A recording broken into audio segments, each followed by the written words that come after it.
आप देख रहे हैं न्यूज इंसाइडर 24/7। आइए नजर डालते हैं देश और दुनिया की 20 बड़ी खबरों पर। तृणमूल कांग्रेस में अंदरूनी इख्तिलाफात खुलकर सामने आ गए। मीडिया रिपोर्ट्स के मुताबिक पार्टी के 19 से 20 लोकसभा अराकीन ने बगावती गिरोह का साथ दिया है, जिनमें शत्रुघ्न सिन्हा, यूसुफ पठान और सायोनी घोष, जिन्हें ममता बनर्जी की ढाल माना जाता था, उनका नाम भी शामिल है। खबरों के मुताबिक ये अराकीन फिलहाल पार्टी छोड़ने के बजाय अलग गिरोह की हैसियत से काम करने और एनडीए की हिमायत करने पर गौर कर रही हैं। वहीं इस सूरत-ए-हाल ने ममता बनर्जी की पार्टी पर पकड़ को लेकर सवालात खड़े कर दिए हैं। ताहम तृणमूल कांग्रेस की तरफ से इस मामले पर कोई रस्मी तस्दीक सामने नहीं आई।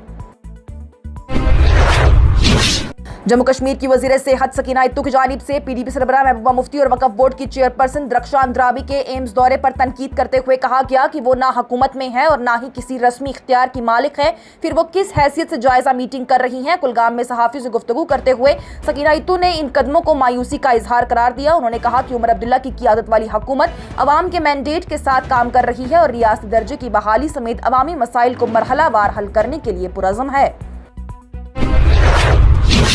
जम्मू कश्मीर के काबिना वजीर जावेद राना की जानिब से रियासती दर्जे की बहाली में ताखीर को अफसोसनाक करार देते हुए कहा गया कि अवाम अब भी किए गए वादों को पूरा होने का इंतजार कर रही है। उन्होंने कहा कि उमर अब्दुल्ला की क़ियादत में हुकूमती अराकीन ने रियासती दर्जे की बहाली के लिए अपनी मुहिम जारी रखने का फैसला किया। जम्मू कश्मीर में सियासी बयानबाजियां तेज हो गई। बीजेपी के leader of opposition Sunil Sharma ने इंडिया ब्लॉक को फ्यूज्ड बल्ब्स का मजमा करार देते हुए वज़ीर आला उमर अब्दुल्ला को उलझन का शिकार और मायूस रहनुमा करार दिया। सुनील शर्मा ने इल्जाम लगाया है कि नेशनल कॉन्फ्रेंस खानदानी सियासत की नुमाइंदगी करती है और उमर अब्दुल्ला सियासत को मजहबी नजरिए से देखकर तनाज़ा पैदा करने की कोशिश करते हैं। दूसरी तरफ से उमर अब्दुल्ला पहले ही इन तनकीदों को मुस्तरद कर चुके हैं।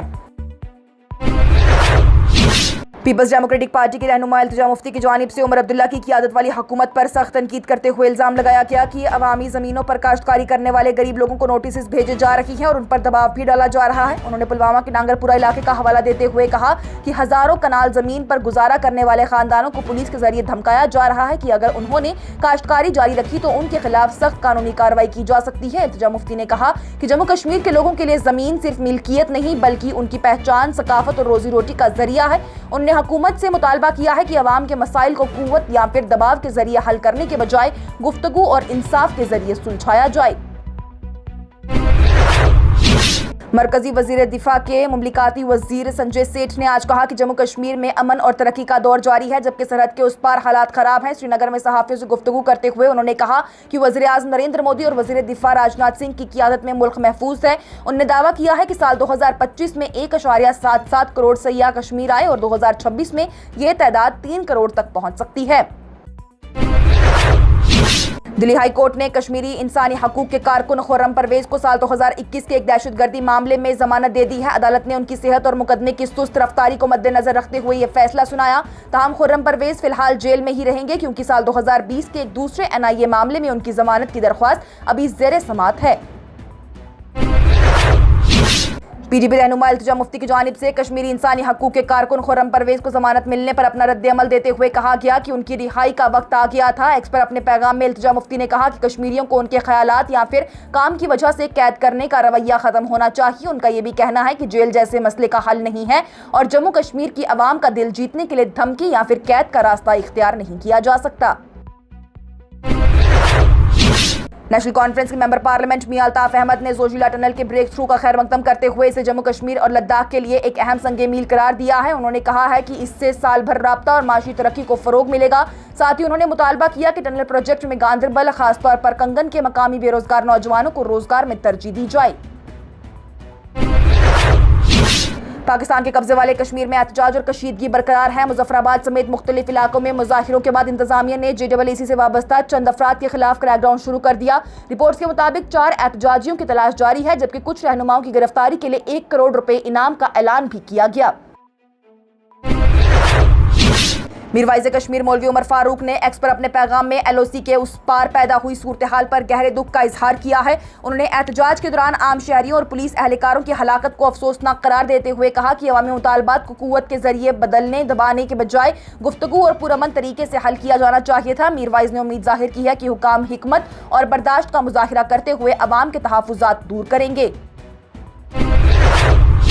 पाकिस्तान के कब्जे वाले कश्मीर के मुजफ्फराबाद के करीब पाकिस्तान आर्मी एविएशन का MI-17 हेलीकॉप्टर हादसे का शिकार हो गया। पाकिस्तान फौज के मुताबिक हेलीकॉप्टर में सवार तमाम 21 अफराद हलाक हो गए और कोई भी जिंदा नहीं बचा। इब्तदाई मालूमात के मुताबिक परवाज के दौरान फानी खराबी पैदा हुई है, जिसके बाद से हेलीकॉप्टर हादसे का शिकार हो गया। वाकई की तहकीकात के लिए बोर्ड ऑफ इंक्वायरी का हुक्म दे दिया गया। जम्मू कश्मीर अपनी पार्टी के सरबराह सैयद मोहम्मद अल्ताफ बुखारी की जानिब से नेशनल कॉन्फ्रेंस और PDP पर दोहरे सियासी किरदार अदा करने का इल्जाम लगाया गया। उनका यह कहना है कि दोनों जमातें एक तरफ इंडिया इत्तेहाद और दूसरी तरफ NDA के साथ राब्ता रखती हैं। अल्ताफ बुखारी ने कहा कि नेशनल कॉन्फ्रेंस और PDP को अवाम की खिदमत और उनके हकूक से कोई भी सरोकार नहीं है, बल्कि पिछले कई सालों से ये सिर्फ सियासी नाटक करती आ रही हैं। तृणमूल कांग्रेस के कौमी जनरल सेक्रेटरी अभिषेक बैनर्जी ने दिल्ली में कांग्रेस रहनुमा राहुल गांधी से मुलाकात की। 90 मिनट तक चलने वाली इस मुलाकात के बाद से रिपोर्ट के मुताबिक मुलाकात में इंडिया इत्तेहाद को मजबूत बनाने और सियासी हम आहंगी बढ़ाने पर बातचीत हुई है। जराये का यह भी कहना है कि तृणमूल कांग्रेस ने राहुल गांधी की क़ियादत पर भरोसा जाहिर किया है, जबकि इस दरमियान पार्टी को अंदरूनी बगावत और कुछ रहनुमाओं के अलग होने के मसाइल का भी सामना है। डोडा में सफाई कर्मचारियों का एहतजाज तेज हो गया। डोडा और बदरवा में मुजाहिरीन ने MLA महराज मलिक के पुतले नजर आतिश करते हुए उन पर हड़ताल को कमजोर करने और जबरदस्ती सफाई मुहिम चलाने का इल्जाम लगाया। सफाई कर्मचारी अपनी नौकरियों के रेगुलराइजेशन और वक्त पर तनख्वाहों की अदायगी का मुतालबा कर रहे थे, जबकि शहर में कचरे के ढेरों की वजह से अवाम को भी मुश्किलात का सामना है। नेशनल कॉन्फ्रेंस के सरबराह फारूक अब्दुल्ला की जानिब से आज कहा गया कि जम्मू कश्मीर को रियासती दर्जा बहाल करने का इंतजार है। अनंतनाग में सहाफियों से गुफ्तगू करते हुए उन्होंने दावा किया है कि वज़ीर-ए-आज़म नरेंद्र मोदी ने वज़ीर आला उमर अब्दुल्ला को यकीन दिलाया है कि रियासती दर्जा बहाल करने का वादा पूरा किया जाएगा। फारूक अब्दुल्ला ने कहा कि अवाम अब मरकजी हुकूमत के इस वादे का पूरा होने की मुंतज़िर है।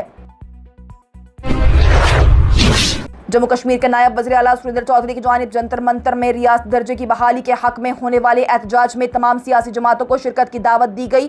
बांडीपुरा में सहाफ़ियों से गुफ्तगू करते हुए उन्होंने कहा कि जो सियासी जमात इस एहतजाज में शामिल होगी उसका मौक़िफ़ अवाम के सामने वाज़ेह हो जाएगा। उनका यह भी कहना है कि रियासती दर्जा किसी एक जमात का नहीं बल्कि जम्मू कश्मीर की अवाम का मुतालबा है। मरकजी वज़ीर दाखिला अमित शाह ने वज़ीर-ए-आज़म नरेंद्र मोदी को मुल्क के सबसे ज्यादा मुद्दत तक खिदमत अंजाम देने वाले मुंतखब वज़ीर-ए-आज़म बनने पर मुबारकबाद पेश की। उन्होंने कहा कि मोदी के 12 साल हिंदुस्तान की शनाख्त, सकाफती एहया और तरक्की के नाम रही हैं। अमित शाह ने कहा है कि इन सालों में आर्टिकल 370 का खात्मा, राम मंदिर की तामीर, सरहदों का तहफ़्फ़ुज़ और दहशतगर्दी के खिलाफ सख्त कार्रवाई अहम कामयाबियां मानी जा रही हैं। मशरिक़ वुस्ता में कशीदगी मजीद बढ़ गई। ईरान के वज़ीर ख़ारजा सैयद अब्बास अराग़ची ने अमेरिका को सख्त पैगाम देते हुए कहा है कि कोई भी हमला बिला जवाब नहीं छोड़ा जाएगा। इस दरमियान ईरान की IRGC ने बहरीन में मौजूद अमेरिकी 5वें बहरिया बेड़े के मरकज़ पर भी ड्रोन हमले का दावा किया है। ईरानी मीडिया के मुताबिक ये कदम अमेरिका के हाल ही के हमलों के जवाब में उठाया गया है, जबकि अमेरिका ने भी ईरानी फौजी मकामात को निशाना बनाने की तस्दीक की।